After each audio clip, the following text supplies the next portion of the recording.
This is the DFS MVP podcast. We're going to be doing a tournament breakdown of the Week 13 NFL main slate for DraftKings. And of course, there's one game that's only on FanDuel. We'll go over that game as well. I'm your host, Neil Orfield. I'm here with Davis Maddock. He is at Davis Maddock on the socials. I'm here with Pat Carrain. He is at Pat Carrain on the socials. Before we dive into this, let's just talk a little bit about the Thanksgiving slate. How did you guys feel about how things went on Thanksgiving? Keenan Allen, DJ Moore, Caleb Williams had big games. To refresh your memory, Jonnu Smith, of course, went off as a late round best ball pick. I don't remember what else. Who else were the big scores? You guys, did you have any of it? Rico Dowdle. Rico Dowdle. Yeah, Rico Dowdle finally had a blow up game. How we feel? That was genuinely good for my best ball bags. There's not the bags aren't looking too hot, and there's not like a ton that could do a lot for them. But Rico Dowdle, I think, was my second highest drafted running back, and so getting a nice game late in the season was helpful. Rico Dowdle, I believe, also my second highest exposed running back. My number one, of course, being Khalil Herbert, who is just crushing it. Yeah, good to see Rico Dowdle have a big game. There's still time, Neil. There's still time. He might get like 4 rushes this week. Yeah, he could, maybe spike a touchdown, get 7 fantasy points for me. We'll see. Yeah, no doubt. Yeah, I was tied for 5th of the big underdog turkey on the last. I was asleep, so this got told to me secondhand, and I either needed a Tyreek catch or Jonnu not to do anything on the final drive, and what Jonnu had 3 for 24 on the final drive or whatever. So no shipper.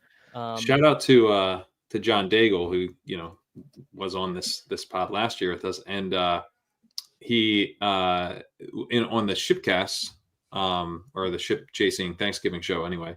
That's right. We did a draft. We do a draft every year where we draft the Thanksgiving slate, and round 1 he took Jonnu Smith, which was panned universally. Yeah. And he won it. He won the 6. And he won the contest. It's FFPC scoring. I'm pretty sure it's just DraftKings scoring. Yeah. All right, John. That's right. Yeah, he just took Jonnu 101. We're not 101. And this was 105. Yeah. And this was you needed, like, there's no flex. You need 1 tight end, 2 running backs, 3 receivers and a quarterback. I forget the exact quarterback. Yeah. I forget that. Yeah. When I watched it, I was like, what? What are you doing, Daigle? Another tight end didn't go for like 2 more rounds. Yeah, right. Worked out well for him. Good for him. Good for Daigle. Good for Daigle. I was going to say, Davis, if it makes you feel any better, I was talking to a friend of mine who I only know, like, we talk in Discord, but he's won a Millie Maker, won a lot of money in DFS, was winning like $80,000 on that. Like, it was like, also it was fading like 2 points out of Jonnu Smith to win $70,000-$80,000, something like that.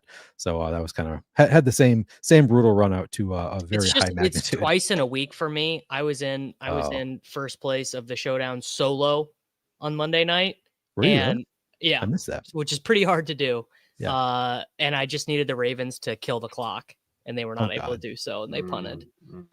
Brutal. So it's just like, it's so annoying because I actually feel like I am playing pretty good this year overall. It sounds like it. If you're that close. I've just had a bunch of things like that, and when I won showdown, it chopped 8 ways. So just give me one. Just give me one. All right. Well, I would like the side by side of Neil's friend last night with Davis just passed out as the same sweat unfolds. Someone was saying Pete's Discord to me, and I was like, guys, there's not a sweat that can keep me awake. Honestly, at this point, like it would have to be for so much money to keep me awake. I stick to my bedtime.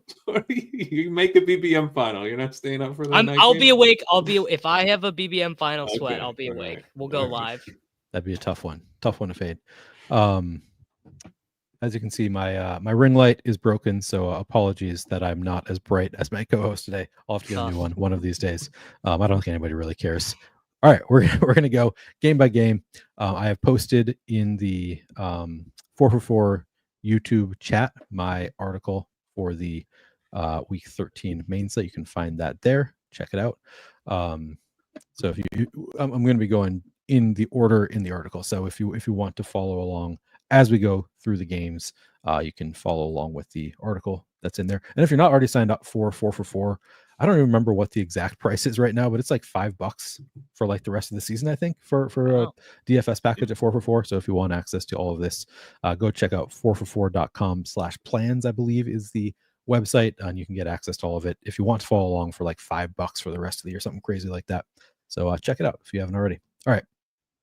First game of the slate, Los Angeles Chargers at Atlanta Falcons. Chargers have an implied team total of 24.5. That is 10th out of 32 teams this week. Falcons implied team total of 23. That is 16th out of 32 teams this week. Davis, I'll start with you. Do you like anybody from the Chargers or Falcons? Yeah, I mean, I think this might be the game of the slate. Like the key to getting it right. We get the Chargers in a dome. They don't have J.K. Dobbins, which could really tilt them being more pass heavy. The Falcons could really get pushed in this game. We've seen when the Falcons get pushed, they just like spit fantasy points. Like when the Falcons have to drop back 44, like that is the Kirk Cousins thing. Kirk Cousins is throwing 48 passes in a 4-point loss. Like that is like that's going to go on Kirk Cousins' tombstone. Like that is what he was born to do. So like, and Cousins is going to be the unowned part of this game because Herbert's like the number 1 points per dollar quarterback. So if you just did Cousins, London, Mooney, Disley instead of Herbert, Ladd, London, you're like, you need the same thing as the field, but you just have different perspective of it. I guess we should talk about Gus Edwards. I'm leaning towards just not playing him at all at 4,300. I was pretty excited about him to begin the week, but Haskins played way more than I thought last week. He actually doubled Edwards up in snaps last week and played all the 2-minute drill and long down and distance stuff. And then I sort of thought that Greg Roman would be like, oh yeah, it'd be nice. It'd be nice to have Vidal. Like we'll give him a little bit. No, he came out this morning or yesterday morning, I don't remember which, and said about Vidal, there's no such thing as a rookie in week 13. We're going to give him the ball a ton. We're going to work him in. We're really excited about using him, which basically means this is the classic. The running backs all stay in their roles when the starter gets hurt and then the starter gets replaced. That is just kind of like we see this time. We're literally seeing it with the Raiders, right? Like, oh, Sincere McCormick comes in and is getting these rushes, right? It's just we see this stuff all the time. So I think I'm off Gus. Are you on Vidal? You think then? Vidal then is like replacing the Dobbins role? I think it'll be segmented. I think we're just basically going to have 3 guys. I think Vidal is going to play the passing downs. If you told me Haskins gets no rushes inside the 10, I would play Gus because he could just score 2 touchdowns at 4,300. Like could happen any week, but I don't think that can be guaranteed. No, definitely not. Interesting. And you're not playing any Vidal, Davis? No, because it's such a good running back slate. Like an incredible running back slate. Like I any team where I would maybe play Vidal, I'd just be like, well, I'll just play a cheaper defense and play Bucky Irving, who's like gonna get 16 in any scenario. Yeah. Pat, how about you? Anything different for you, Pat? Well, I guess I'm more nervous about the Atlanta side of this because they've been very conservative this year. We just saw the Ravens go run heavy against this Chargers defense. They just had a 40% pass rate last week, minus 14% PROE. We've seen the Falcons consistently this season have a tilt to the run and often a very heavy tilt to the run, especially on first down. They had a minus 23% PROE on 1st and 10 against the Seahawks. Then the last 3 weeks, minus 19, minus 15, minus 16. So, and then overall, minus 12, minus 11, minus 5. So I guess I'm like thinking that Bijan's the safest way to play this on the Falcons side. And it's sort of tricky for me because I'm like, if the Falcons in the passing, I think it's because the Chargers are putting them in position where they need to pass. So the Chargers are putting up points. So Herbert's probably doing good. So that's where I struggle. I struggle to get excited about the Cousins side with the idea that, the Chargers are probably pushing them. And so then maybe I just want to play the Chargers other than Bijan. I think Bijan is set up pretty nicely here. Okay. Yeah. And I didn't write up Kirk Cousins. I don't hate the idea of playing Kirk Cousins. Like I think that's an interesting idea to just play it differently than the field. But I didn't write him up. I just wrote up Bijan as a target. He's only 7,300. He has a great role. Fine matchup with the Chargers. Drake London, Darnell Mooney, kind of always in play. And then, yeah, I wrote up Herbert and Ladd as targets, but I agree with Davis. They're probably going to get steamed to an extent that it's like, in the end, I probably won't be with the field entirely on them. I think I'll probably play a little bit of Gus, and we'll get to the reasons later because there are some really expensive places that I want to go and I need to find some salary savings. So I'll probably play a little bit of Gus. Don't know that I'll get to any Vidal. And then Will Dissly has just been, he's been awesome since the bye week. He is, I believe he's questionable, but 44 targets in 7 games since the Chargers bye week. Like they just seem to really like Will Dissly. So very much in play. His route participation is dropped a bit. Yeah, a little bit. He gets targeted so much that it's like maybe not such a big deal. But he is like a little fragile that way. I was at 71% last week, which is okay. Gus, I definitely am open to.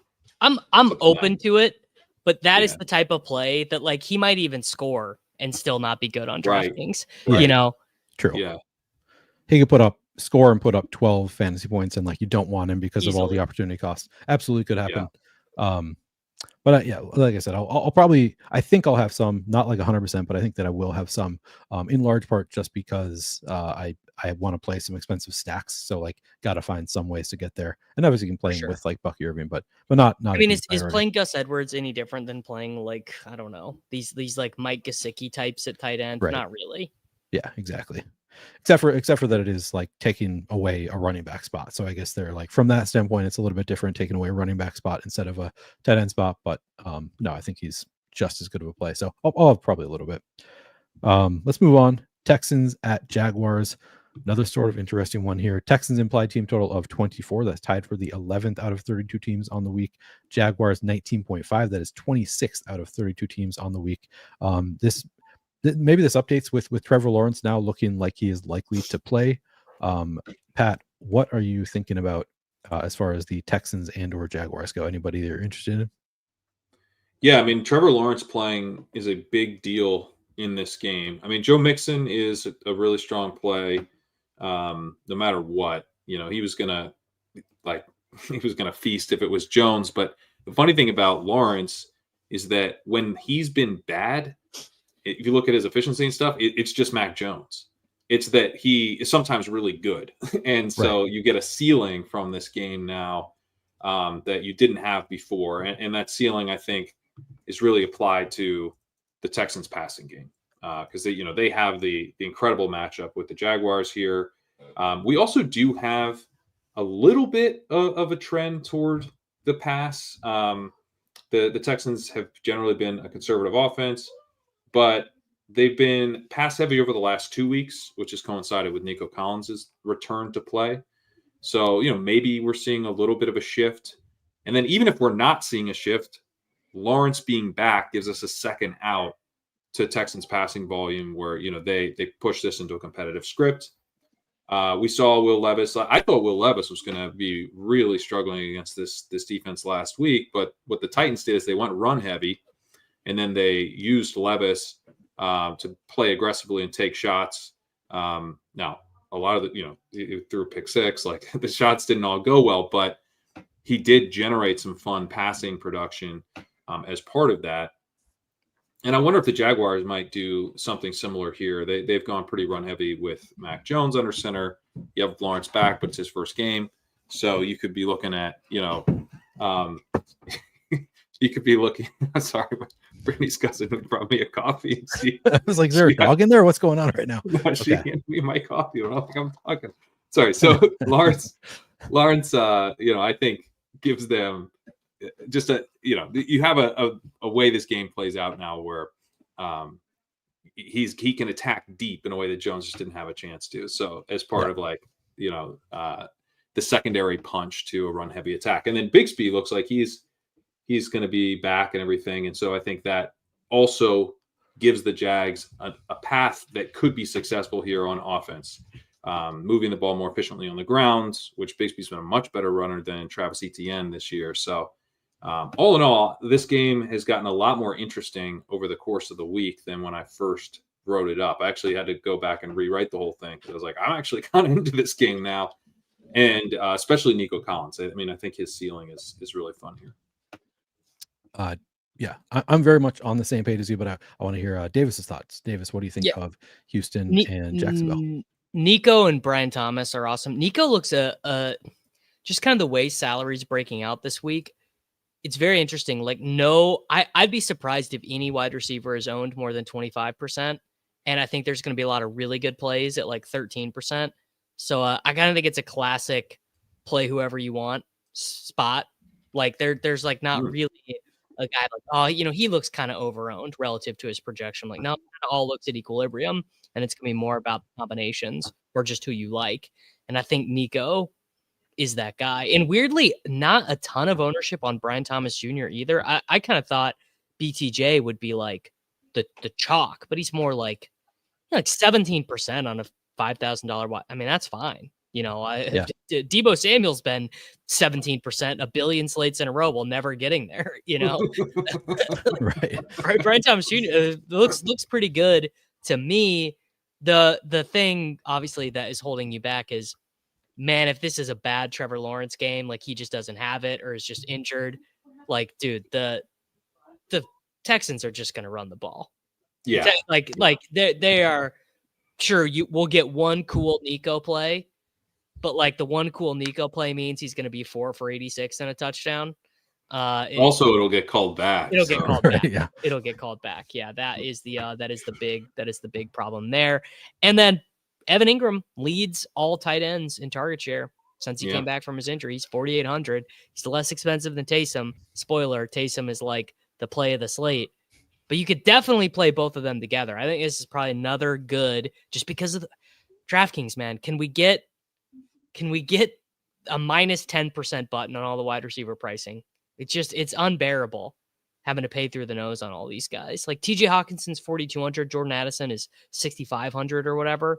Can we meet in the middle? Yeah. Can we That's just so meet weird. in the middle? But yeah. I didn't even notice Jordan Addison's price tag because he didn't really pop in anything, so I didn't really look at it closely. I think to be fair, I'm actually wrong. I mean, it's wrong anyway. He's 5,300. Oh my god! Okay, all right. I was looking at someone else. My bad. Okay. My bad. Interesting. Like, what's going on? Mac Jones, in his play this year, has been first percentile, 8th percentile, and 8th percentile in EPA per play. So just the type of guy who just sucks all the value out of an offense. Even still, Brian Thomas is at, for the season, 2.27 yards per route run. Dude is really good. Like and I mean, Trevor Lawrence has been really bad at times this year as well. He's bottomed out 8th percentile, 16th percentile in the Eagles last time we saw him. I mean, it's not like Thomas has had consistently good quarterback play. He's had moments with Lawrence playing really well, but this guy is really efficient. He rates pretty well in open score. He's a stud. So I like the Brian Thomas call. If he's not going to be like super popular, I'm pretty interested in him and Ingram. I think you could, like, because you sort of need the Jaguars to show up in this game to make sure there's passing volume on the other side. It does feel like a pretty classic.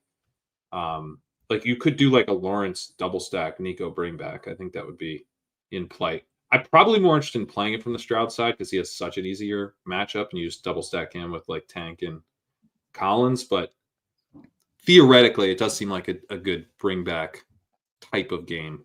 I'm not sure if I'll end up doing it with all the salaries working out the way they do. And I think the Stroud part of it goes like under owned, right? Like it's not projected for a ton of ownership, which is why I'm sort of like the game script you most likely expect is that Houston's playing from in front and it's Joe Mixon all game. So Joe Mixon going to get steam, but like I don't think a ton of people are going to go to CJ Stroud. He's also just been like a really bad fantasy producer all year. Like he's been awful. But it's good enough spot that I am. My note on it was CJ Stroud has exceeded 20 fantasy points just one time all year. But This is like the get right spot of all get right spots against the Jaguars, especially if Trevor Lawrence can keep it close. Like I think but do they even want to get him right? Like they probably think they're fine.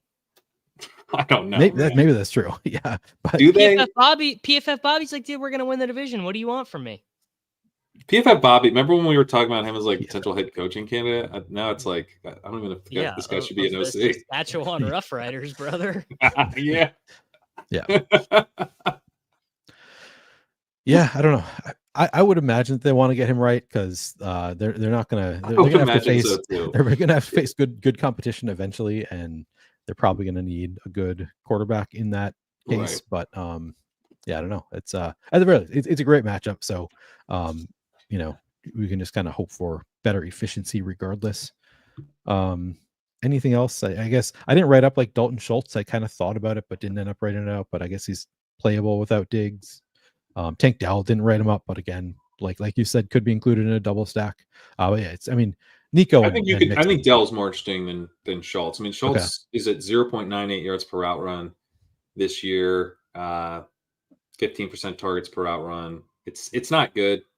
He's got an okay ADOT. He's usually like a little bit downfield, 8.6. That's 79th percentile tight end. So maybe, but yeah, I mean, Tank's not what we were hoping at all. But I think I'm more interested in the double stack through him. Okay. All right. I think that's it for this game. I will say Evan Ingram to me looks really good. Like he's just been, like David said, like the target share has more been owned than Taysom. I think. You think so? Is he really? Right now, I see him as the most owned tight end of the slate. Okay. All right. Well, that's I guess one reason to maybe not go there because he's pretty expensive. But he gets targeted so much, and now he's got Trevor Lawrence back. Hard to really poke too many holes in it. Okay. Titans at Commanders. The Titans have an implied team total of 19. That's tied for 27th out of 32 teams on the slate. Commanders implied team total 25.5. That's tied for 6th best on the slate. Davis, do you like anybody from the Titans or the Commanders? I don't really like Pollard with Spears back. Not that he is any worse, but he just plays less. So he's just less likely to run into one of these crazy volume games. Daniels, so it's like, yeah, conceptually, like I like the idea of a low-owned Daniels, but any lineup where I could get that, I'd rather just do a low-owned Lamar or Hurts. Like if I'm spending the money, and I don't MME, so I only play like 10 teams or something. So I would just rather get to Hurts or Lamar. I think they're a standard deviation better of a play.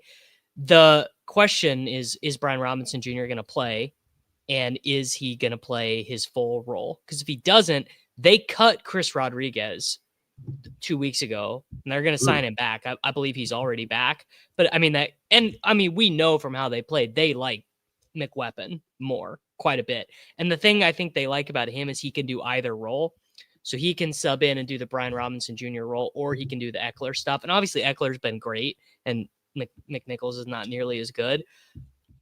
But I kind of like McNichols, and I would be, if Brian Robinson Jr. does not play, I would be jamming McNichols. And then Noah Brown is 4,400, which normally wouldn't matter much, but again, just cheap wide receivers are kind of hard to find. He has more targets than McLaurin over the last 6 weeks of the season with a high ADOT, which means that if he ever does actually have a good game, like if he ever does catch one that's not a Hail Mary, it's going to be like 6 for 112 and 1. I believe he still leads the NFL in defensive pass interference yards gained.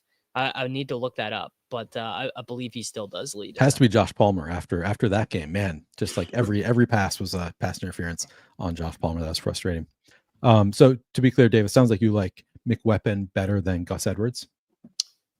Yes. Oh, right. 100%. Yeah. Okay. Yeah. That makes sense to me. And he's just so much more versatile. Yeah. Like just getting those PPR points. He's gotten goal line work. Like he's gotten goal line work with the other guys active. Yep. The thing, I just can't, this is like such a dynasty virgin thing, but like McNichols was so good in college. Dude, he was so good. Like 9 years ago, man, you should have seen this guy. He had 2,200 scrimmage yards and 30 touchdowns at Boise State. Yeah, he was so good. I don't know why it never happened for him. I don't know why he's having an age 29 breakout. He was a 5th round pick. It gets cut. He doesn't even make the Bucks roster as a 5th round pick. Yeah. It was a terrible start to his career. Yeah. I mean, the fact that he was 5th round pick tells you a lot. And then it's kind of a terrible later stage, too. Terrible middle as well. Yeah. It's been pretty bad. He's older than Patrick Mahomes. Oh, my God. Is he really? I loved him coming out, man. Yeah, Loved him. we all did. Maybe you were right and you were just early. You were just early on McWeapon. That's how I feel about most of my opinions. I feel like I'm still. You don't know how much I liked him. Like he could blow up this week, and I'd like still I liked him so much. I'm holding on to these priors from 9 years ago about him. Yeah. I still care about his prospect profile 9 years later. Yeah. Pat, how about you? Do you like anybody from? Do anybody from the Titans? I mean, it is Pollard. I wrote. I don't know. Tell me your thoughts. You said you weren't that into Pollard. Spears is back, so it's not that I think Spears like takes a bunch of the work. He just plays less. He scales back to like 65% of the snaps. I know that's possibly correct, and maybe it's probably the most likely outcome. But like, this is like the run funnel. You run on the Commanders, and I'm not worried about Spears at all as far as like rushing production or even attempts. Like I think it could be one of those things like Derrick Henry's snap share highest all year, 65%. Okay. It doesn't matter because they just ride it. When they ride him, they're riding him. I think you could have Pollard and it's not Derrick Henry, obviously, but like in a similar sort of way, like he maybe only has 65% of the snaps, but he's not hurting for rushing attempts at all. So I still have plenty of interest in Pollard here, especially if no one's going to play him. Even, Spears is back, but yeah, Daniels is tricky because I mean, in a vacuum, it's pretty intriguing. Like it's a spot where, you could also pair him with McNichols, I think, just as a bet on some of the, they get the ball out quickly on a lot of their dropbacks. So, but yeah, the most recent game I wrote up was the Eagles and the Ravens, and I generally agree with you, Davis, that it'd be hard to play Daniels over those guys.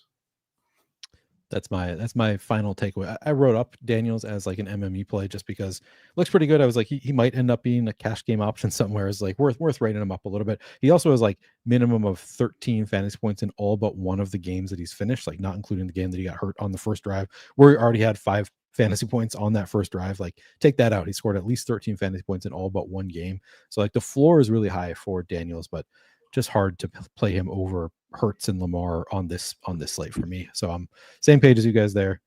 Calvin Ridley I wrote up just because he's got a good role. Like I feel like he's like always sort of in play. I'm never that excited about playing him, but just an MME play. And that's it. Okay. Cardinals at Vikings. Cardinals have an implied team total of 20.5. That's tied for 22nd of 32 teams. Vikings implied team total 24. That's tied for 11th of 32 teams. Pat, do you like anybody on the Vikings or the Cardinals? Yeah, I'm pretty into Justin Jefferson here. I mean, it's not been what we were hoping for from Jefferson. So sick.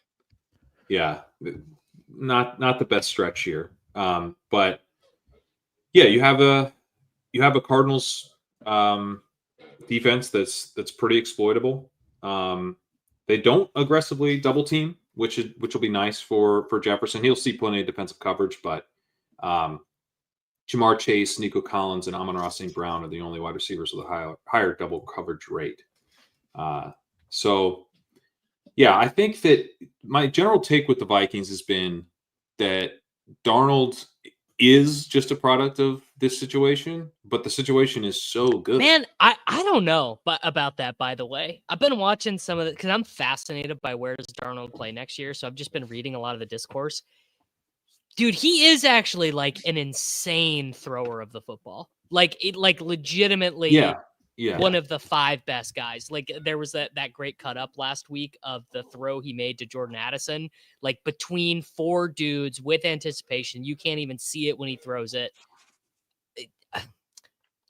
For the Jefferson stuff, Pat, I actually think Darnold has been way better than any of the Jefferson supporters should have had the belief that he could have been. I think he's been very good. So Darnold's success has been, I talked about this last week, but like he has the highest rate of his throws. I didn't rerun the numbers this week, but last week was like the highest going back to 2017. Highest percentage of his throws. No, on throws lasting 3+ throws of 3+ seconds. So he was sitting back there for 3+ seconds. A lot of play action. and he didn't leave the pocket. So just like classic statue, I've called them statue yards. You like Kerry Collins, like think about the kid, Vinny Testaverde. Those kind of plays, like who's benefiting the most, because that's like a difficult position to achieve as an offense, and Darnold has really, really benefited from that. But I went back and I was looking at the Jaguars game where he really struggled, and they did not blitz him. And they were able to pressure him. Drop 7 and say, good luck, buddy. Yeah, exactly. We're going to get to you at the front 4 a little bit, and you're going to be throwing against all our DBs. We're not going to blitz you. Jaguars blitzed him twice all game, but still had 14 pressures in that game. He was also terrible from a clean pocket, so it doesn't fully explain it, but I think it contributed to Jacksonville's success against him. The Cardinals have a terrible pass rush. They have bad pressure rate and a slow time to pressure, but they also blitz at a high rate and give up a ton of efficiency against those blitzes. So the template that I've seen, like with this situation, and maybe you're right, Davis, maybe I'm underestimating Darnold and what he's bringing to the table. Well, but he's like also a moron too. Like he's not a moron, but his processing is just not that good. So like being able to make all the throws doesn't mean anything if you were just constantly legit. He almost like kind of trusts his arm too much. I mean, Neil, you're a Vikings fan. You see it. This dude just like does love to throw interceptions. It's like he does. It's his favorite. He just loves interceptions. Yeah. So you have, I think this is a really good matchup for Darnold, because like the Vikings are protecting really well. They're 3rd in pass block win rate. They're 5th in PFF's pass block grades. So they're protecting him well. Like this whole dynamic of like, if he can hold up against the blitz, if they're going to send the house to get Darnold and the offensive line is holding up and he's able to make plays downfield, which he has the confidence to do, this could be a really good setup for him and for Jefferson. I also think that, with the Vikings, they've still been tilted to the pass, right? Like last week, they had a 61% pass rate on a 55% expected pass rate. 2 weeks ago, 57 on a 50 expected. They're kind of playing Kevin O'Connell ball. They just have these really low expected pass rates every week. Yep. The Cardinals are like the most Jekyll and Hyde offense in the league. When they're good, they're really good. When they're bad, they stink. But for like a GPP style thing, like I'm betting on the Cardinals to show up and actually push the Vikings in this game. If they do, I think we could see a really big game from the Vikings passing offense here. So I'm pretty interested in, especially you're playing it through Jefferson. I like that. Just one time, man. Just a spike week. That's all Davis needs is one. Dude, I just need. Jefferson. Do you know what would happen to my advance rates if we just got just a 42 ball from Jefferson? Yeah. Oh man. The thing I like about him this week is weirdly you can save salary at every position except for wide receiver. So like using an expensive wide receiver, cheap running back, cheap tight end, cheap defense, cheap quarterback, like very easy to do. None of the guys like project that well, especially the guys over 8K, like AJ Brown and those and Justin Jefferson and Jamar Chase, like they project worse than the running backs. So if you just run solvers, you're just not going to get that much of them, which, so you just flip it on its head a little bit. You do Chase Brown, Bucky Irving, McWeapon, expensive wide receiver, TJ Hawkinson at tight end, Darnold at quarterback. Boom. You got a shipper. There you go. I like it because, all of these receivers, they have, like, you could see the game going against them. And it just like them flopping for their salary pretty easily. But like you also, I think Jefferson, Collins, and AJ Brown all have massive ceilings this week. They just need the game script to kind of cooperate. Yeah. We need a Marvin Harrison Jr. first quarter, man. We need that. That's what we need. We need one of those first quarters. We really do. Times four though. Yeah. Oh, you mean from Marvin Harrison himself? I thought you were talking about four. No. We just need Marvin. Yeah. We just need Marvin Harrison just to get the game going. Just to get the game going. I got you. Yeah. Good call. He's not going to do anything in the fourth quarter. Right, obviously, beyond the first quarter, he just kind of obviously would be insane. That would be nuts, Neil. Yeah.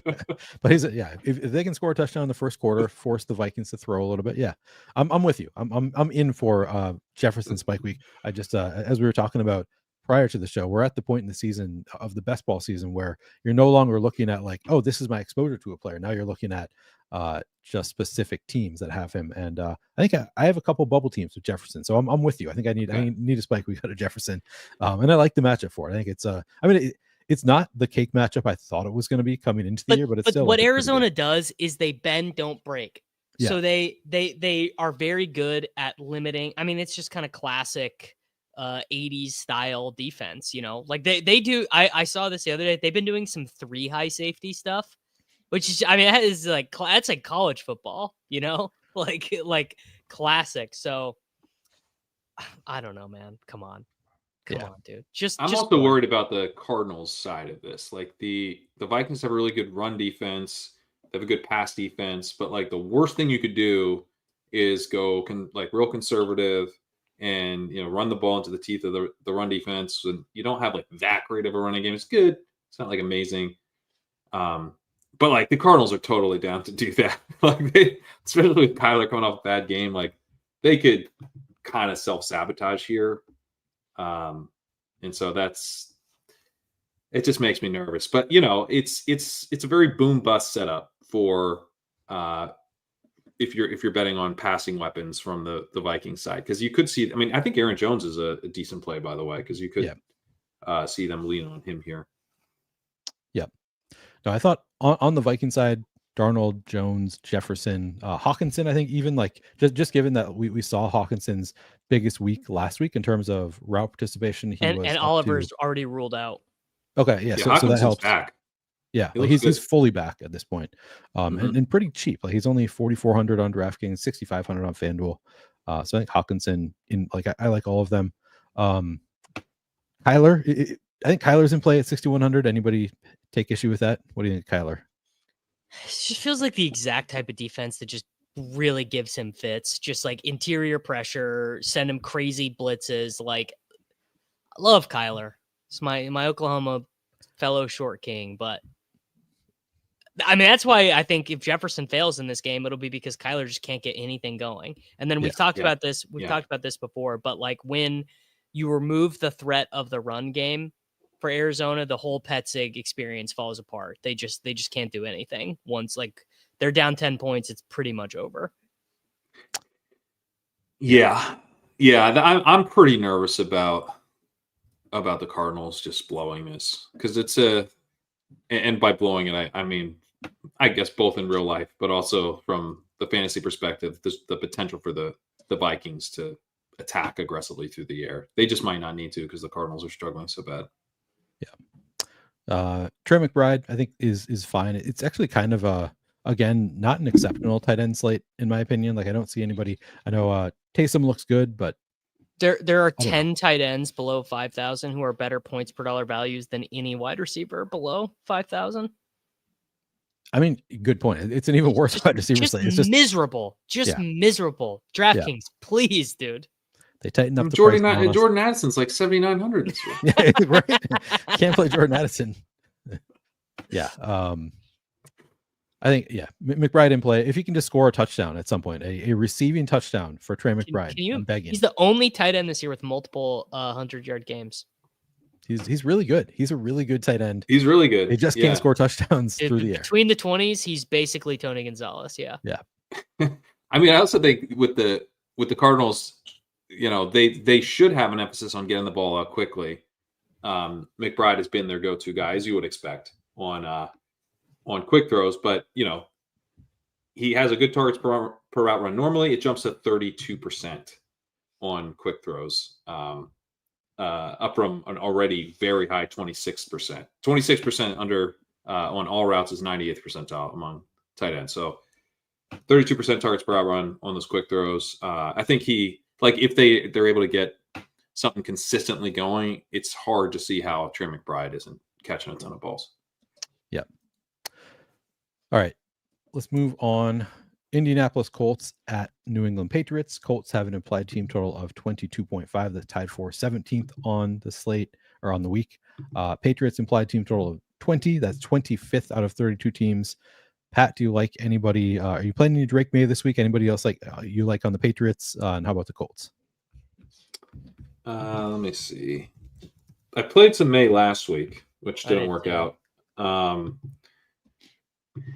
mean, I think if you were going to play the quarterback here, it's probably Anthony Richardson more than May. He's going to be the most owned quarterback of the slate.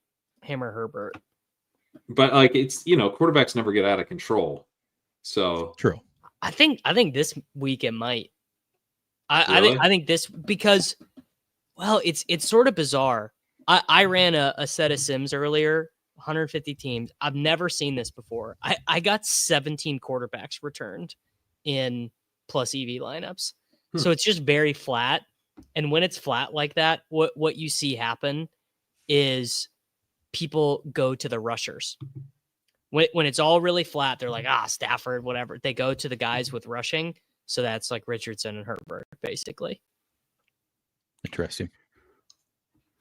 Yeah, I guess the other thing with the Patriots, it's kind of interesting. I was looking at, they've been horrible against intermediate throws.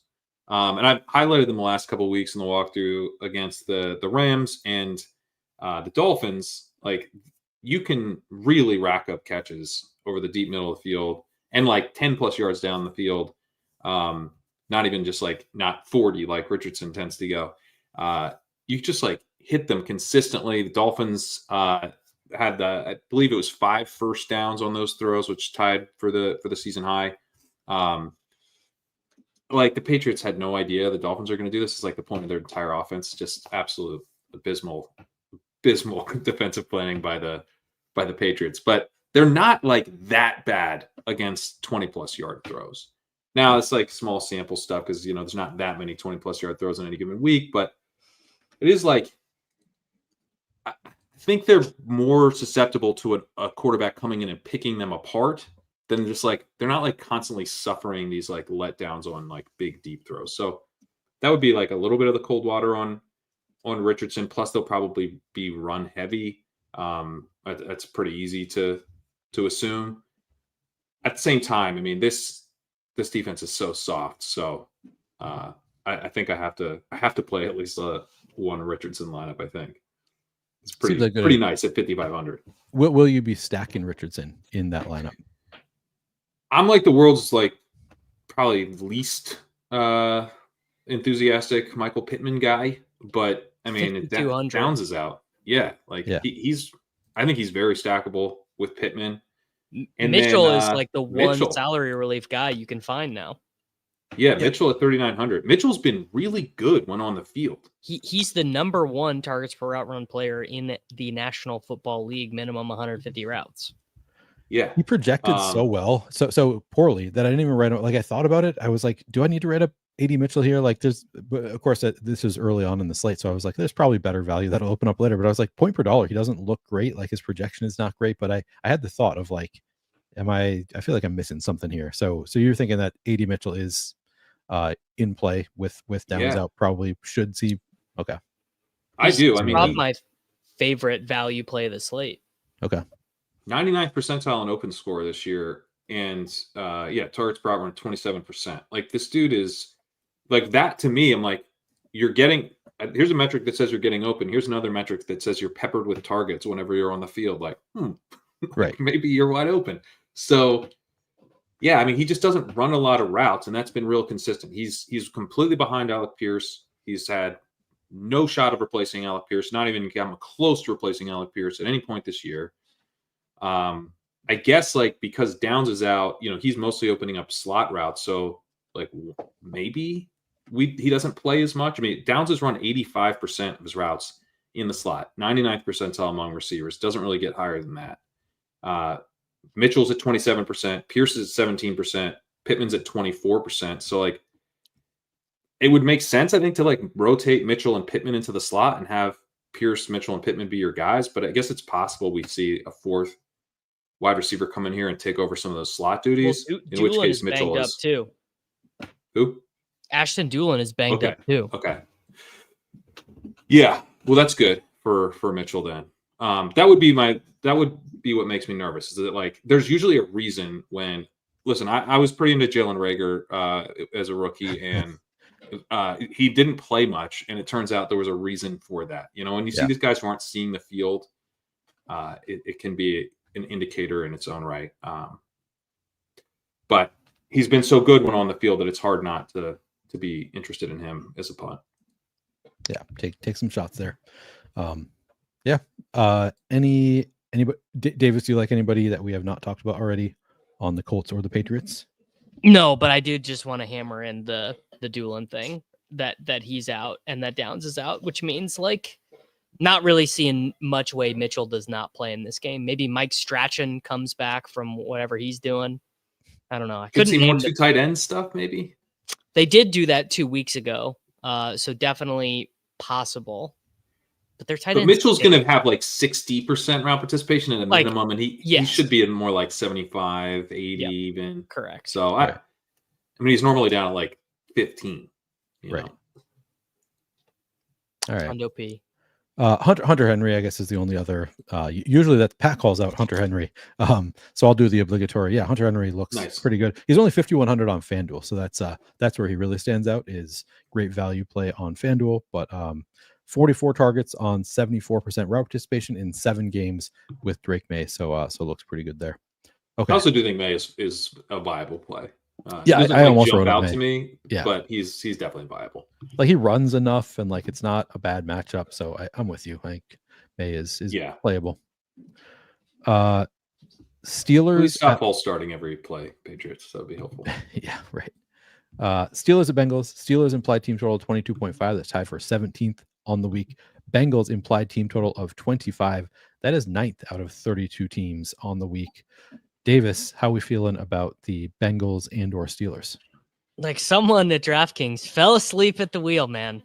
Chase Brown, 6,200. So I just have a blended projection thing pulled up right here. I've got Chase Brown as the 4th highest projected total running back of the slate. He is not given up a single touch since Zach Moss went to IR. I think Zach Taylor can do a lot of lip service to giving other guys the ball, but if Zach Taylor and his team loses this game, they are done. They are eliminated from playoff contention. Zach Taylor probably loses his job if they don't make the playoffs this week. I think it's pretty easy on Tuesday to talk about giving Travion Williams the ball. I think it's a lot harder on Sunday, down 3 points to the Pittsburgh Steelers, to give Travion Williams the ball. I think we probably see 22 to 28 Chase Brown touches in this game. I will just play 100% of him, and if I don't win, I don't win. But I think he should be $8,000 with this workload. He really should. Matchup unscary at all? Like I saw the Steelers matchup, and I was like, oh god, this is going to take me, because I have so much Chase Brown. I have him in my eliminator team that I'm cheering for. I have him in best ball. I'm like, damn it, they're facing the Steelers. This is the one spot that it's going to be really tough for Chase Brown to get it going. But you think that just like the touches outweighs that? Like he's just going to you get the passing down stuff. So if they can't find anything going, then I mean he's 3rd on the team in targets too. True. I believe he's got a 21% target share since Zach Moss got injured. So it's just like, yeah, I mean, it could be, the game against the Chargers, he didn't score, right? So he didn't score, didn't get 100 yards, and I think he had 22 points. So it's just like, kind of insane. Of course he can fail. Anyone can fail. But if you just are looking at it objectively, I don't see how he could do poorly here. I also am not like that afraid of the Steelers' run defense. I think the bigger issue with the Steelers is that they have a really good pass rush, and the Bengals are not pass blocking that well. They're 26th in pass block win rate, 24th in pass block grade. So you could have Burrow under pressure. The offense is struggling. But I think in that case, they're probably pivoting to the run a little bit more, and Brown's getting his. So it's tough to see Brown completely failing. It'd be one thing if he was 8,000, but he's 6,200. So he looks like a really strong play, even if he is the massive chalk that we're expecting him to be. I like him. I mean, I do think you can play the Burrow stuff as well. Like the Steelers do have a good defense for sure, but I think both Higgins and Chase look pretty interesting to me here. Higgins looks like one of the better like point per dollar values on the slate. I struggle with it because I keep on thinking like, well, clearly Jamar Chase is the alpha here, right? Like he's the best receiver, but like hasn't really been the case with T Higgins in this year. So am I just wrong? Like is T Higgins right there? Is it like a 1A 1B, like not even a separation there kind of situation? You have a preference between Higgins and Chase? I tend to think from a real life perspective that it is not a 1A, 1B, and that what is happening is that teams are saying, you're not beating us with Jamar Chase, who has the highest double coverage percentage in the league at 39%. And they're saying, I guess if you're going to beat us, it has to be with T Higgins, who's been double covered 24% of the time, 46 percentile. So Higgins has been really good. I'm not trying to say he's not good. You don't have a 2.27 yards per out run if you're not good. But the fact that Chase has 2.39 yards per out run with the highest double coverage rate in the entire NFL, he's still the guy. It's still Chase. Yeah. That's how I view it. But I mean, for fantasy, like, does that matter? Because like, I think that if teams are going to force you to play kind of like half left-handed, but it turns out like the Viking, basically, I think the Bengals basically are being forced to play left-handed, but maybe they're ambidextrous is really what it is. Yeah. Good call. I would just like to say Davis brought up Travion Williams. There was no specific quote about Travion Williams this week. It was, we want to get other guys involved. So we're going to keep our fingers crossed for Khalil Herbert. Khalil Herbert is going to be the guy who gets 4 touches this week. Normally you know, there's a caveat to Davis says, no one has gotten a touch. Normally if there's like a caveat to that sort of thing, it undermines it. In this case, it actually bolsters Davis's point. There was sort of a touch. It was a fumble. It was credited to Burrow though. The way it worked. Oh, was it? It should have been. It should have been. It was Burrow's fault. But it was Herbert's fault. Yeah. It was his only touch. Gets 1 touch with the new team, and they're like, nope, going back to Chase Brown, every single touch for the rest of eternity. That's Maybe what I need for my Herbert bags is for the Bengals to be out of playoff contention. They're just like, yep, honestly, go fumble it away, buddy. No, dude, if they're out of contention, you have Jake Browning checking down at Khalil Herbert. I mean, that might be what you need. Oh man, let's go. Damn, although I also have a ton of Chase Brown and Jamar Chase and all. Yeah, so Joe Burrow is kind of carrying the teams that of mine that are getting through. So I'm a so you are really rooting against the Steelers. Yeah, I mean, I just like the thing is like, I think Higgins and Chase super shut it down because they're not paid, man. Right. So like, what is their team incentive? that's not in playoff contention? I don't know how you get it's just not fair to be like, hey, T Higgins, go play, even though you have no guaranteed money if we, it's crazy. Yeah. I do think that the Bengals are like the one team in the entire league that's really pressing the issue with the pass. And I think we could see them still be aggressive here. Steelers, 23rd in preventing explosive plays, 18th in protecting the splash zone. They do have a really good pass rush, but like the 15th in PFF's coverage grades. I'm not like terrified of the Steelers defense here. I think the Bengals could be pretty productive. Also, just from a real life perspective, I think Russ might struggle. Russ has been such a negative regression candidate looking at his success rate versus EPA. It's a joke. Like, he's playing so far above where you would expect him to in a way that does not look sustainable to me. So I'm kind of just like pro Bengals in this matchup. Nice. Any like Najee Harris? I wrote it up just because it was like somebody like the Bengals defense isn't very good. No, it's terrible. So somebody needs to be playable here from the Steelers, but nobody really stands out from a projection standpoint at all. So I wrote up Najee Harris, but like, is it Jaylen Warren time? Like maybe if the Bengals get ahead, maybe they go to more Jaylen Warren through the air. Do we like anybody at all on the Steelers? Pickens. Yeah, Pickens is a star. So, but he's like 7,000 or something now. Like he's, which maybe that's fair price. I don't know. It's fair. He's been awesome. I don't have much interest in Najee. 6,000 is just, that's too expensive for his talent and role. Warren, I don't have much interest in either. It's frustrating as someone who bet heavy on Warren at the beginning of the year. Like, if you're if this was week 3, I would be so excited. I'm like, by the end of the year, he's taken this job. But he was hurt all year, and he hasn't been that good. He's been like way better than Najee recently, but still like not to the level where he's going to like flip someone quickly. Right. So maybe another couple weeks we talk about Warren legitimately flipping Harris, but for now, I think it's like a split where we were like, the Warren side of the split's way more fun. How about you do more of that? But, they don't. Yeah, right. All right. Moving on to the Seattle Seahawks at New York Jets. Seahawks have an implied team total of 22. That's tied for 19th on the week. Jets implied team total 20.5. That's tied for 22nd on the week. Pat, are we doing anything with the Seahawks or the Jets? Breece Hall looks pretty good here. That's probably who would have looked really good here if Breece decided not to play. Braylon Allen would have looked pretty good, brother. Yeah, no, that's true. I think to me he's like the only comfy play here.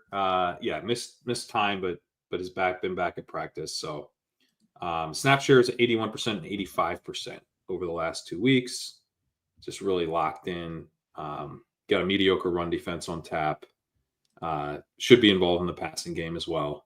So the advantage you have if you're thinking about like, Devontae Adams or Garrett Wilson, whatever, is that it's been so concentrated recently.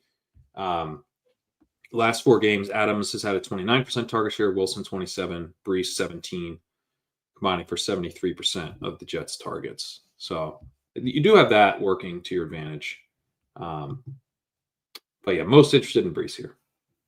Okay. Davis? No Jets for me, man. They mailed it in. They're not about it.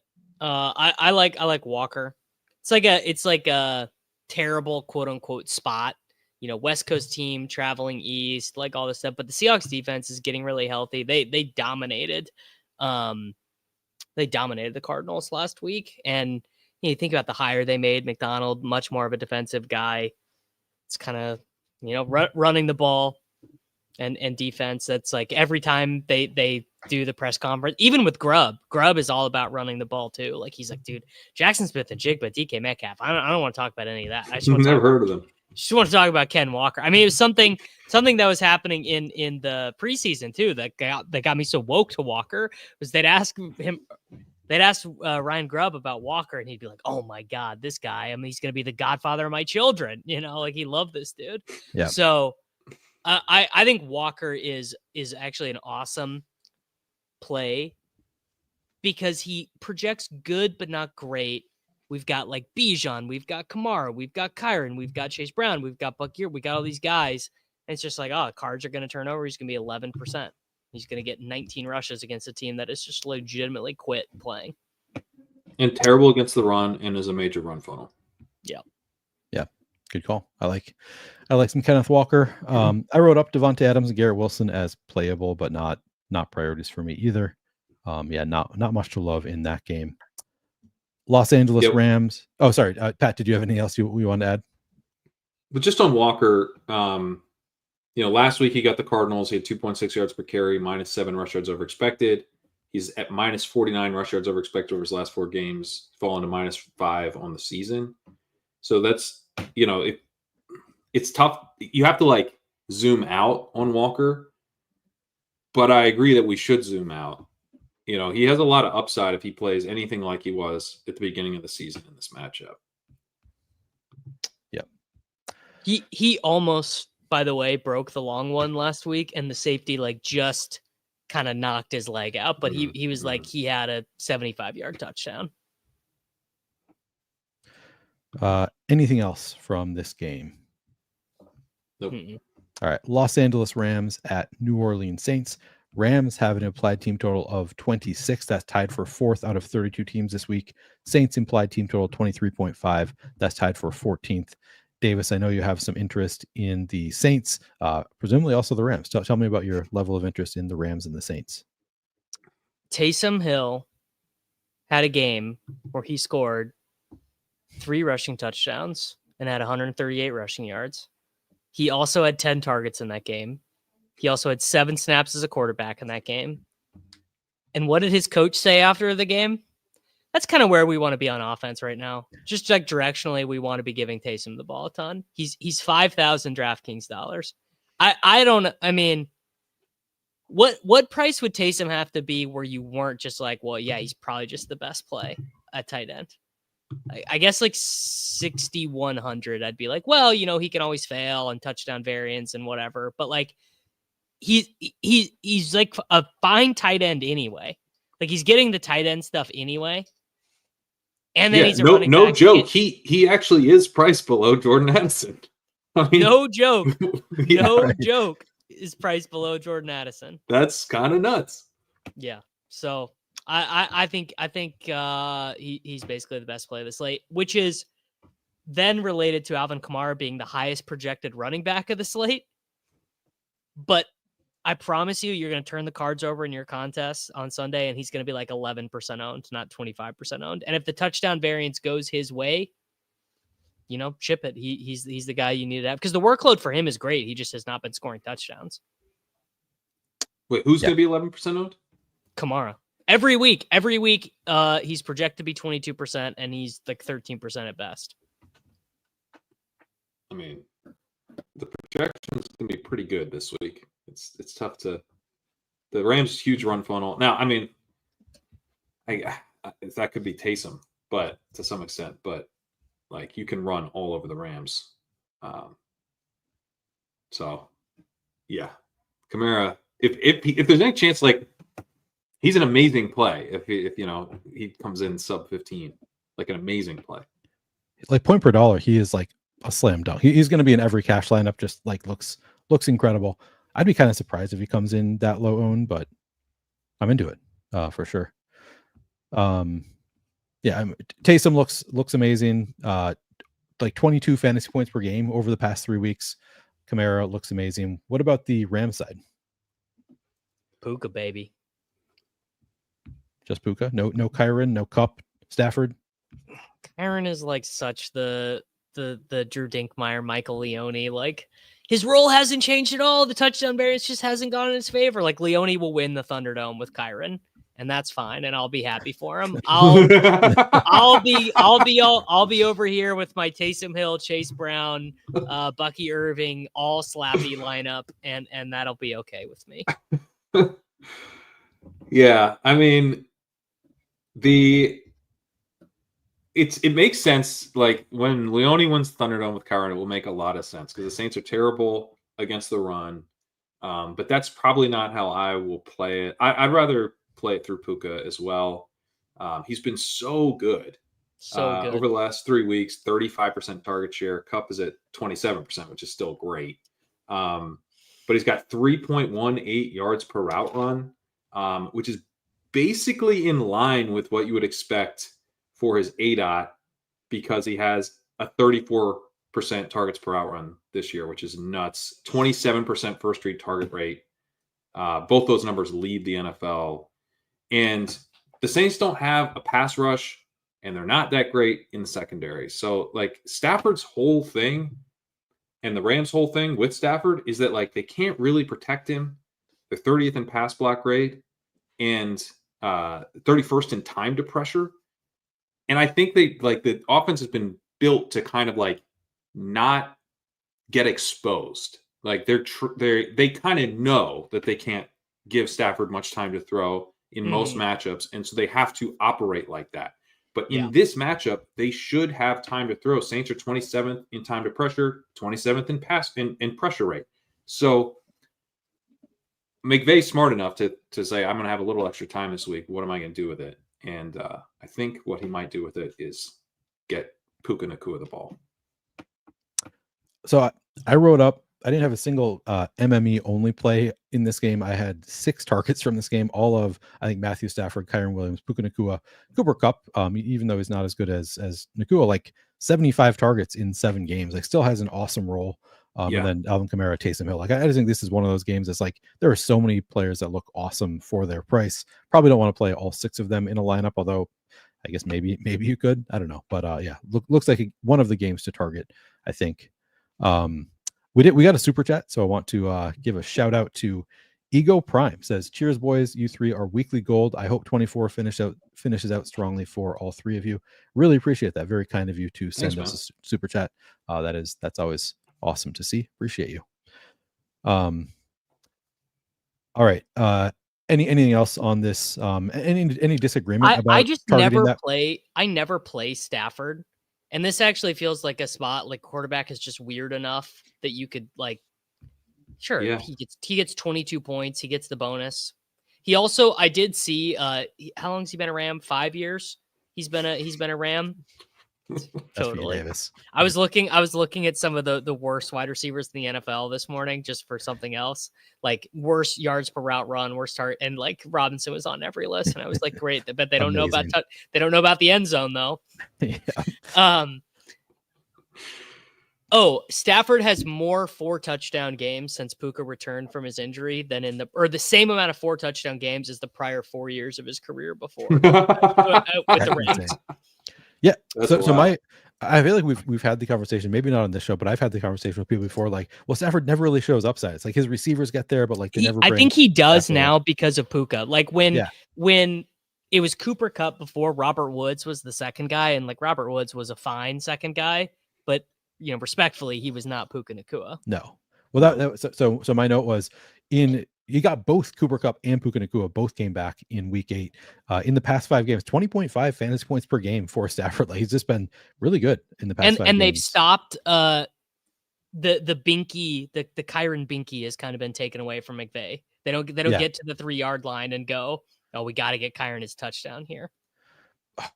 So there have been multiple Rams showdown slates where I've recommended Blake Corum because they keep showing little glimpses of like, oh, looks like they are going to give him a drive now, and then he got one drive. He gets the third drive of every game, but like not even the full drive. McVay's like, nope, I like the current stuff. He gets the third drive, and everyone runs to Twitter, and they're like, oh my god, Kyron got benched. It's happening. And then I have to tweet out every week. Corum always gets the third drive. There's something that happens like to our brains around the 90th percentile mark of snap share. Where like when you start to you're not on the field. When you get used to a guy playing that much, when you see anyone but that guy, you assume he like had a 50% snap share. Yeah. No, I do that. I do that with the Chiefs. Anytime Worthy is not on the field, I'm like, oh God, this is it. It's over. He's been benched for it's McCall Hardman. It's just done. It's over. He's gone. It's over. Yeah. And then he'll be back on the field on the next play. But with Worthy, it actually could happen. So yeah. No, Kyron, because I looked up Kyron like the last few weeks, and he's been like in the 90s. Like he's still in the exact same role. To Leone and Dink's point there. Yeah. Yeah, correct. I mean, I could just show you. I did not watch Establish the Show this week, but I can just I can tell you. You can just tell it. MVS just cite points for sure. MVS has like the worst type of role in football where he's on the field all the time. He never gets any targets. But when he does catch his targets, he's kind of DeMarcus Robinson-y. I guess he gets 15 points when he does catch his targets. The other thing is that. So I was like, all right, he's got 3 touchdowns over his last 2 games. I like have to write him up now in the walkthrough. Like I'd been ignoring him, but I was like, this does actually look like a matchup where the Rams are going to be focused on shutting down Kamara. They have terrible run defense. The Saints are going to like look to play action off of that and attack deep. Like this is kind of a good setup for MVS. If the MVS thing that's been happening, like this isn't the spot where I'd be like, well, it can't happen here. This is like the exact spot where this would happen. So I don't think I'm going to do anything with that information, but okay, we could get another long touchdown. Yeah, right. I'm probably not playing him, but yeah, I guess you can. We talked about how weak the value is at wide receiver, so I guess there's a case for him. No, completely. That's a good point. This looks like 3 guys who are going to go hang out at the Bass Pro Shop after this. This is the most we Bass are dressed. Pro Shop. This is very Bass Pro Shop. Right. Yeah, the North Face and 2 flannels. It's cold in my basement, and I don't really want to turn the heat on that high. So it's cold in Minnesota, believe it or not. All right, I do believe it. Next game up. Tampa Bay Buccaneers at Carolina Panthers.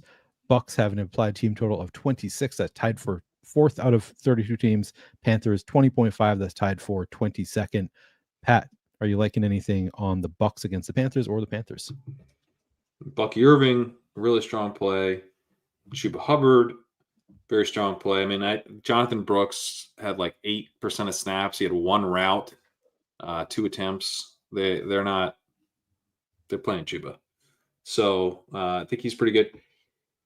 Mike Evans is pretty interesting to me at 6,700. The Panthers are just bad on defense. So it's up to you. Like, you decide how to beat the Panthers. We could see the Buccaneers, who have been tilted to the pass this year, ignore the run funnel nature of this matchup, because the Panthers are one of those run funnels where it's like you don't have to run on them. They're 31st in EPL per rush and dead last in rushing success rate against. Most teams, given that opportunity, will just pound the rock because it's sort of like the path of least resistance. That's safe. You're going to get out of there with a win. But the Bucs, they're looking at a pass defense that's 31st in EPL upper dropback and 30th in dropback success rate against, and have been not like deeply committed to the pass, but definitely lean that way. And then obviously with Evans back, more confident in what Baker can do here. So it's like a little bit of a leap of faith, but I think Evans is also pretty interesting here. I'm assuming he played 75% of the snaps in the first quarter last week, which I did not think. I thought he was going to be really limited last week, and he was not. Someone just asked about the McMillan breakout game.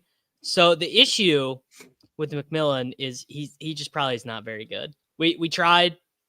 It looks like all the UW guys are bad. McMillan ran the most routes, played the most snaps of any Bucs wide receiver last week. 2 targets. It's not great. Yeah, Rome looks like he's a professional receiver, but like if that's the ceiling. Yeah, guy. a real DeMarcus Robinson type. yeah. So you admit he's a professional receiver. Oh, DeMarcus Robinson is a Super Bowl champion, buddy. That's right. He's a professional wide receiver. He's actually made the playoffs every single season of his career. Don't know if people do forget. People forget. People do forget. Yeah. What about Rachaad White? Like maybe lower ownership than Bucky. So like Neil, in the stuff you play, he actually probably is like insanely good, because I have a feeling that I have a feeling that the slappies are going to slap so hard that Bucky might end up being more owned than Chase Brown. I have a feeling the slappies could get him to like 30%. I could see that, man. Absolutely. I could definitely see that. In which case, Rachaad White is awesome leverage. It does appear that Bucky like has the lead role there, but like Rachaad White still has a role. Sure, and he could score twice. The touchdowns between those guys have basically been random. Yeah. Yep. The other thing is that like Bucky looks so much better when he runs that like you almost would take like 18 points from Bucky instead of like 26 Rachaad White points, just because they're so gross. Yeah. Although when they just cut to the game, 1 and 7 look very similar in Buccaneers font. I mean, obviously you can tell who is who. You can tell right away. But it just, if you look at the backfield, you can't always tell. You know what could be really tilting for the Bucky slappies is that like Sean Tucker could steal some rushing work. Yep. And so you get like a Sean Tucker touchdown. He was on pace to be really annoying last week until he fumbled. Oh, is that? I didn't realize he fumbled. He fumbled at the 1 yard line. Okay. That explains it. Then he got benched. Yep. And they had been talking about that too. Like I warned people about that, maybe on this show, about how like, well, the coach pick is like, we want to get Sean Tucker involved some, and then sure enough, that actually happened. It was the coach was being true. Yeah. Yeah. He was telling the truth. Huh. Kate Otten, I thought Kate Otten is like, I made the case for him last week. Like if Mike Evans is limited at all, but now it's like his prices come down enough that I'm like, well, he got 38 targets over 4 games without Mike Evans. Like maybe they like don't want to put the genie back in the bottle. I forget what I think Pat might have used this phrase last week. I don't know. Pandora back in the box. Yeah. Maybe I don't even like Kate Otten, but he is like a really good play because he's like super leverage on a bunch of expensive guys, and he's super leverage on all the other tight ends who's priced around him, Yeah. Yeah, I also just think like this is one of those things in retrospect that could look really obvious. Like Buccaneers like to pass, they get an incredibly good passing matchup, they pass successfully. Leverage on super chalky running game too. Yeah, exactly. Yeah. By the way, you mentioned the coach speak, and it reminded me. Wanted to shout out Coach Speak Index, who had a little note here from the Thanksgiving slate. At one point in October, he noted that Ben Johnson alluded to the possibility of Penei Sewell throwing a pass at I some saw point that. this season. Insane. And it really happened. They tried to do it yesterday. Yeah, anyway. they tried. We should talk about There's good nuggets in there. We should talk about David Moore real quick. Yep. He is right now on Friday the highest projected owned wide receiver of the slate. This is Kayshon Boutte all over again. Not in the sense that he's like a terrible play, but nothing changed in his role. I think everyone's reacting to Coker being out, but he's been over 85% of the routes for a month now. The thing that's different is that Bryce Young is not playing bad. So if you think Bryce Young can play well, then Leggett, then Thielen, these guys, they're all in play. I'm not changing my prior on Bryce Young after one game. Now, if your prior is different than mine, if you thought the Canales thing is going to work, he's got like yada yada, then you should be into it. But I don't think he's that good, basically. I just think he's still probably quite bad. I think he's probably bad too, but he is coming off his second most efficient game of his entire career. And his third most efficient game was 3 weeks ago against the Saints. So like we're moving like in maybe like a functional direction. And then like David Moore, another guy I didn't really like want to have to write up, but I was like, you've now forced my hand. He has the highest targets per out run of the Leggett Thielen trio. He's at 18%. It's not that high. Legett's at 17. Thielen's at 15. I also assume that Thielen will play more. He was up in the 90s in route participation earlier in the season, and that could come directly from David Moore. But speaking of the coach speak stuff, I was looking at that, and there was like a ton of notes in there about David Moore. They're just like really psyched about him. I guess Canales said he was like playing through something in that he said, talking about his availability, he finds a way to be out there on the field. He works at it. I'm now just reading right from the Coach Speak Discord. Yeah. He takes practice very seriously. He's a guy you can just count on. So I'm really proud of what he represents and that he's a part of this team. That doesn't sound like a guy who's going to like drop to 50% of routes this week if Thielen runs more. So I came away being like, yeah, this guy I think is a pretty viable dart throw. I don't really want to play it if it's massive chalk, but I get it. Yeah, well, we'll see where the ownership goes. Maybe other value opens up, and then his ownership comes down by Sunday. We can kind of hope for that. But yeah, seems like one of the better like run backs if you're doing a game stack. Chuba Hubbard, do we have any interest in Chuba now that we've kind of established that Jonathan Brooks maybe isn't a thing?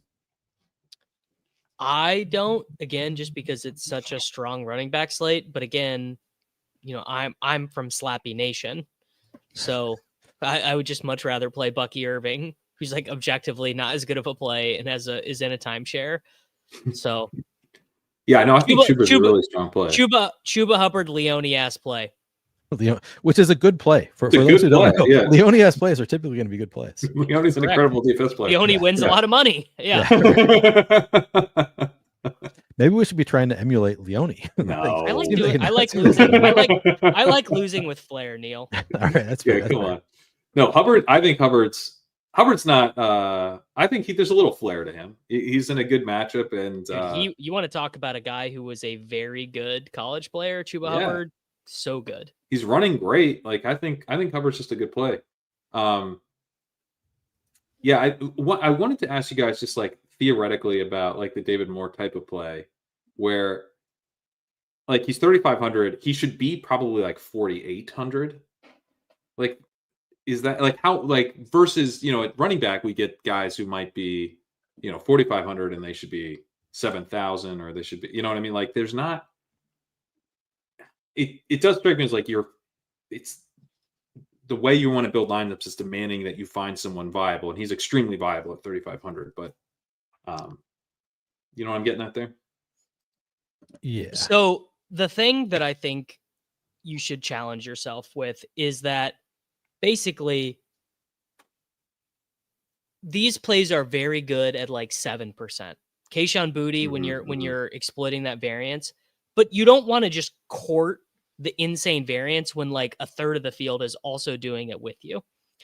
Yeah. So like I played Kayshon Boutte a little bit last week because I thought he was a good play last week. He ended up being like 3% or whatever, you know.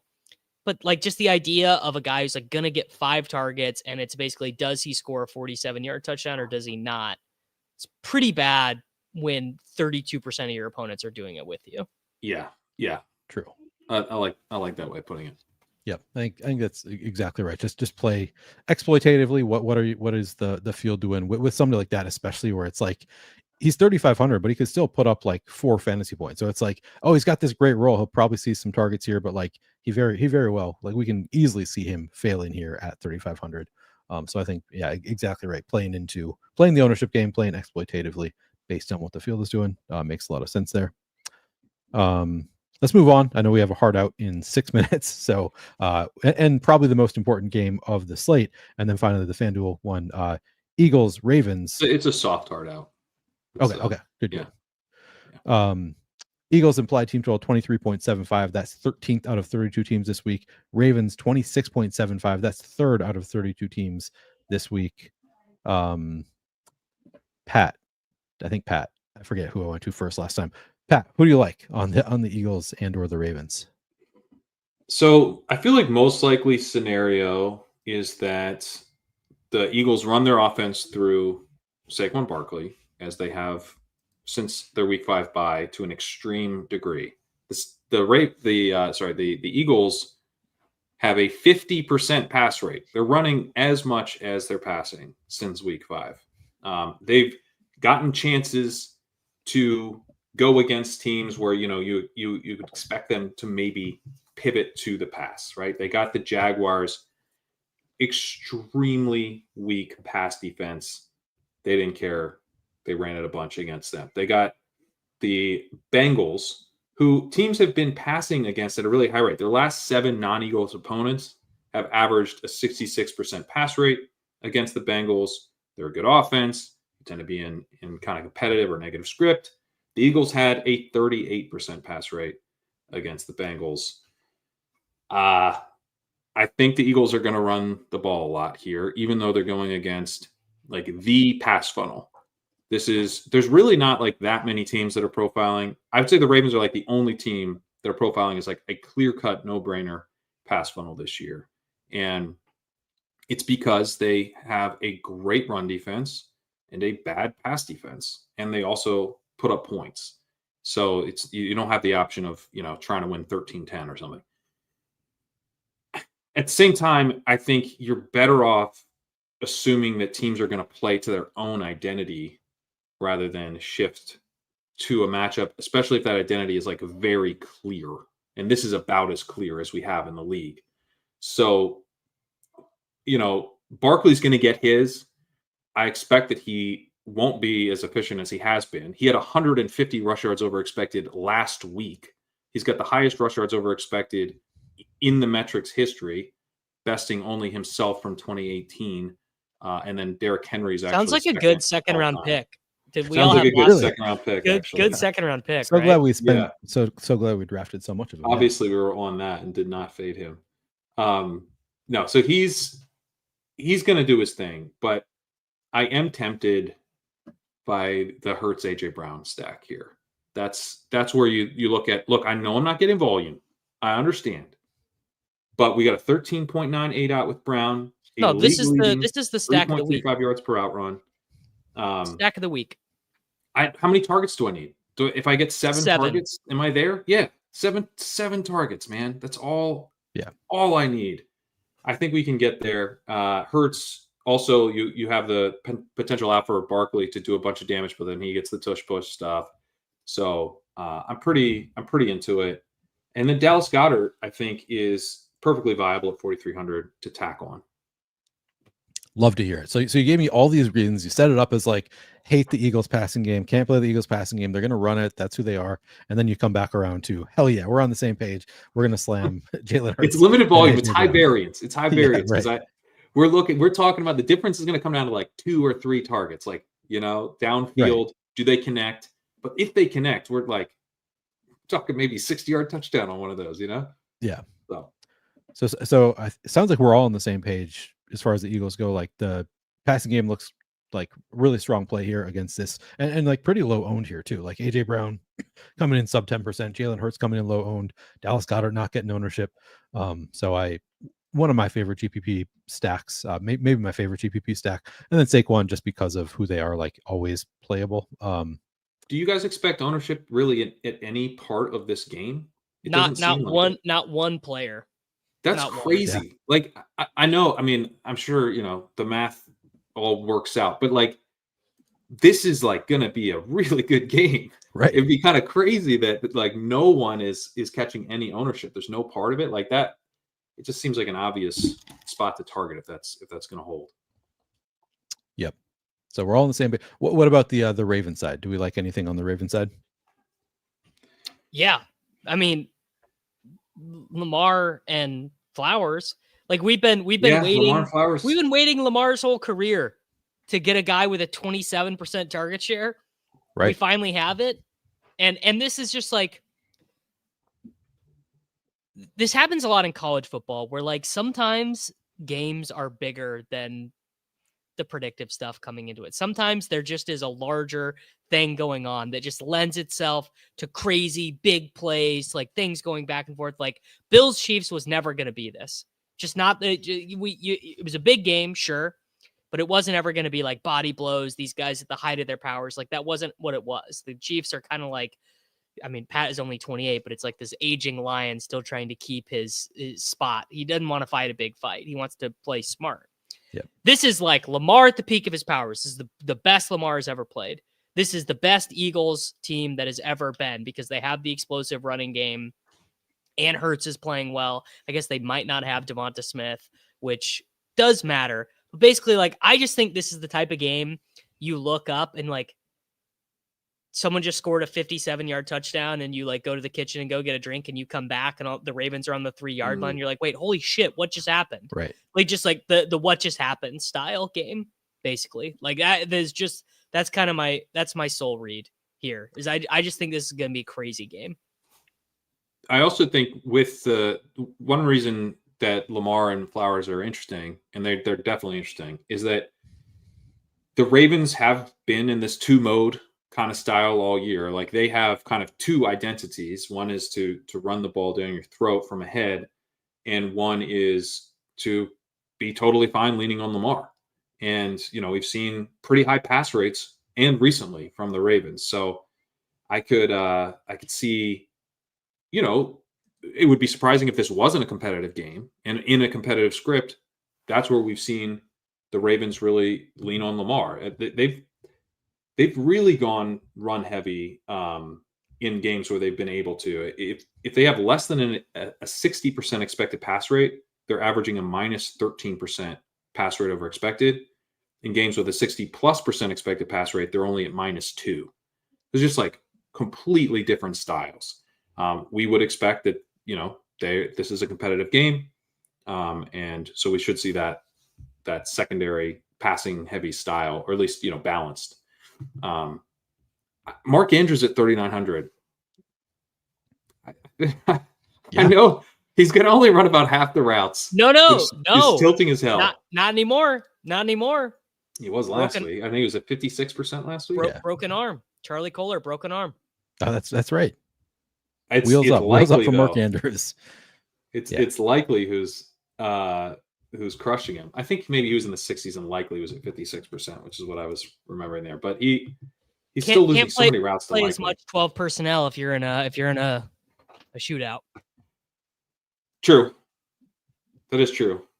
Yeah, I mean Andrews leads all tight ends in open score, as he has done for each of the last 4 years. He's got 3 of the highest 5 scores on record, including this year. The dude's still really good. So if I sound tilted, it's because I drafted a ton of Lamar Andrews stacks. Which are still kind of working because he scored 6 touchdowns. Yeah, they're working okay. And Lamar's crushing, so like that part of it's going really well. Yeah, right. But man, I still a little tilted by this guy who I feel like could be out here being like a true elite tight end, but they're just not using him enough. But at 3,900, I think I'm willing to do it here. Yeah. I like that call out too. Anything else from this game? If no one's going to play the running backs, I think you have to think about it. I know. I was just going to say, we're all just really hoping that it's not the running backs here. But yeah, obviously we are Saquon what Barkley. would be called unreliable narrators. Yeah, absolutely. Yeah. Yeah. I mean, Saquon Barkley, Derrick Henry. What are you going to say about him? They're going to They get get a all the ton of work. work. Yeah. Barkley is going to get a lot of work. I feel confident. Henry, you could see like maybe being phased out like a little bit, because he doesn't have this high snap share. I mentioned, like he's peaked at 65%. You could see more Justice Hill if it's competitive. I still think Henry's like got a pretty robust outlook, given he is very much rushing driven. This is like old school type. Remember when they like started throwing him screen passes and stuff? This is like before that. He's like not getting any work really as a receiver, but they use him around the goal line. I expect the Ravens to score points. So like you could see like 60 yards, but like 2 touchdowns, almost like the reverse of last week where he's just running all over the place in terms of yardage. But so Henry's a strong play, but like Barkley, I just don't think there's really any chance that the Eagles come out here and are just like 10% pass rate over expected, 69% pass rate, just lean into the matchup. Like that's not, they've had chances to do that. They've gone completely the other way. They pass less than 50% of the time against the Jaguars. Like they're not going to pass at an out. Yeah. We're lucky for like 55%. Yeah. So I think he's going to get his work. His efficiency is going to come down, but I'm kind of sick of betting against Saquon Barkley's rushing efficiency, guys. I think that's the 1 week I played him in cash, he got 8 points. I know. I played him that week too. Davis, I'm begging you. We can't even get right on him, dude. Please play him in cash this week. I'm pretty sure I probably played him in cash if you guys did also. So maybe play him in cash and then fade him and play the passing game in tournaments and wheels up. All right. Yeah. There you go. That is it for the DraftKings slate. We have one game on the FanDuel slate that's not on the DraftKings slate, that being the 49ers and the Bills. No Brock Purdy, so not the most interesting. I wrote up just Christian McCaffrey, Juwan Jennings as MME plays on the 49ers. Juwan Jennings just 6,100, so pretty cheap on FanDuel. 27 targets on 90% route participation over the past 3 weeks. Really strong role. Christian McCaffrey returned for the past 3 games, 43 carries and 16 targets in those 3 games. So I think that he's work him in there a little bit. Josh Allen on the Bills side, he's 9,000, but I think he's just always kind of playable. Khalil Shakir has 27 better targets. On FanDuel too. Yeah. Also a good point. Khalil Shakir, since Amari Cooper joined the team, 3 games with they played 3 games together. Khalil Shakir has 27 targets on 77% route participation in those 3 games. So I think he still looks pretty good. And then with Kincaid out, Dawson Knox last week saw 6 targets on 75.6% route participation at just $5,000. Every player I just listed to me is just a large field tournament play. None of them are priorities.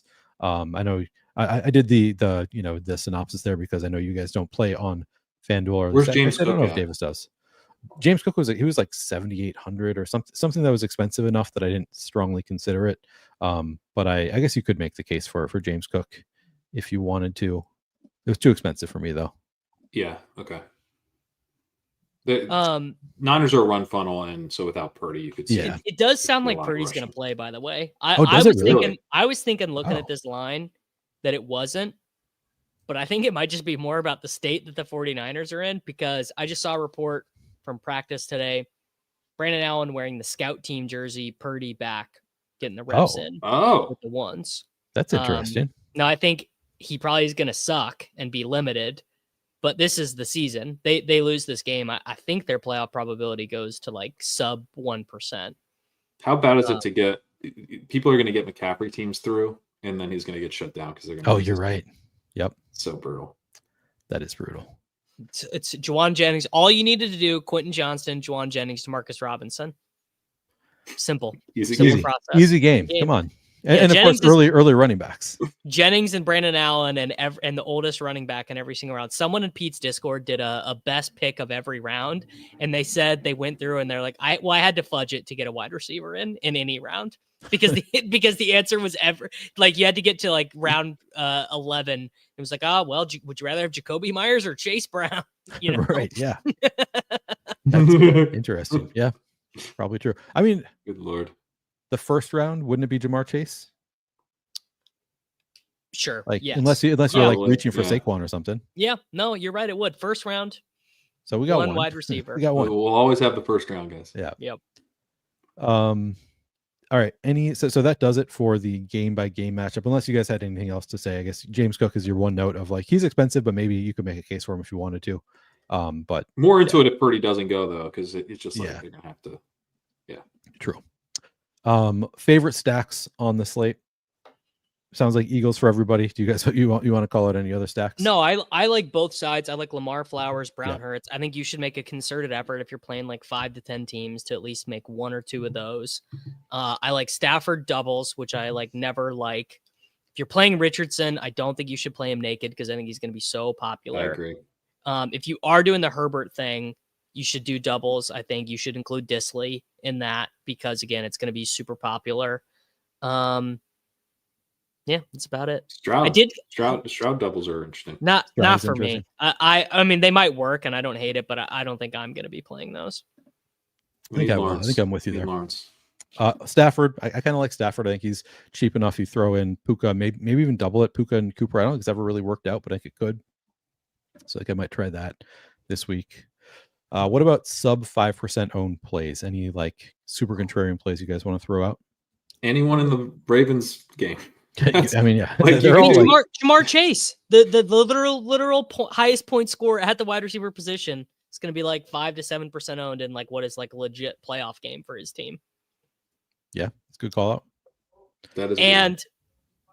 I think Brees, Pat, I think your boy Brees is going to be no one's going to play him just because of the vibes.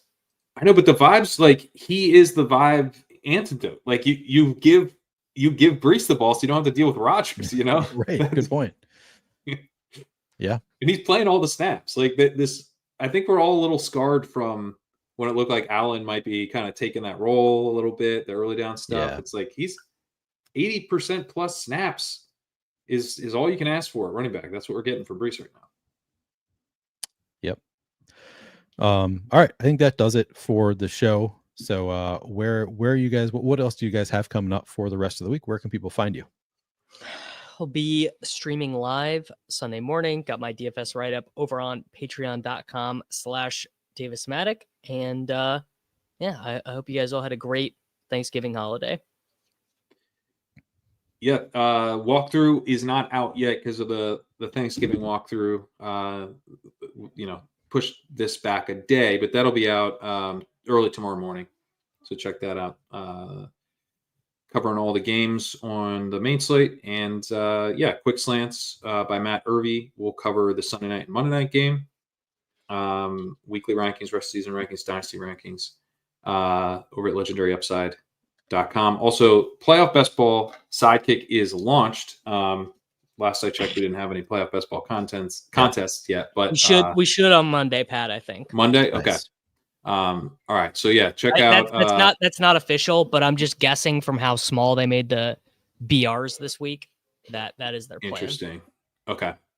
But yeah, lots of playoff best ball content. We did a kind of a primer YouTube podcast over on Legendary Upside YouTube if you want to check that out. Plus, Sacrilegious is a guide to playoff best ball on the site as well. Highly recommend that if you're going to be doing playoff best ball this year. I really enjoyed that episode. Both loved and hated that. Sounded like you guys were on a lot of the like stacks that I like, that like the Chargers stack, like a lot of the ones that you're drafting. I was like, shit, don't tell people about those stacks. I'm glad I'm on the same page as all you guys, but also let's not tell everybody about these stacks. You can always tell if you're doing pods with Sacrilegious, you can always tell like when he's about to give the really good stuff because he's like, all right. The answer is the Chargers. He doesn't want to, but he does. He legitimately doesn't want to. Yeah. But he usually will. You can convince him usually to give away the good stuff. Yep. Yeah, good show. Check that out. Davis, I loved your show with High IQ Guy. I guess I was on the Takecast. I wasn't on your YouTube channel.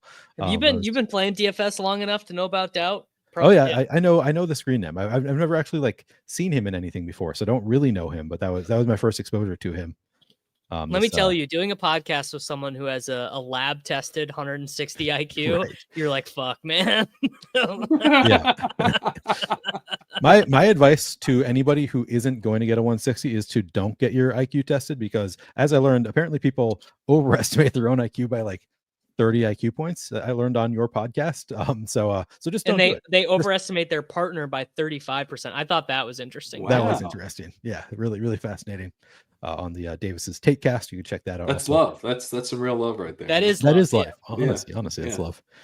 All right. And I'll be doing a Sunday Night Football, I guess, on my own channel. I will be doing a breakdown there. I also my main slate article I posted in chat, but my tournament article at 4for4 is available now. I'll be doing a cash breakdown at 4for4 as well. Check those out. And again, it's like $5 right now for the rest of the year. So make sure you get into the 4for4 DFS plan for the rest of the year. I believe it is 4for4.com/plans. You can find it pretty easily on the homepage. Anyway, that is going to do it for this show. Thank you, Davis and Pat. Thank you all for hanging out with us. We'll be back next Friday for the week 14 slate. See you then.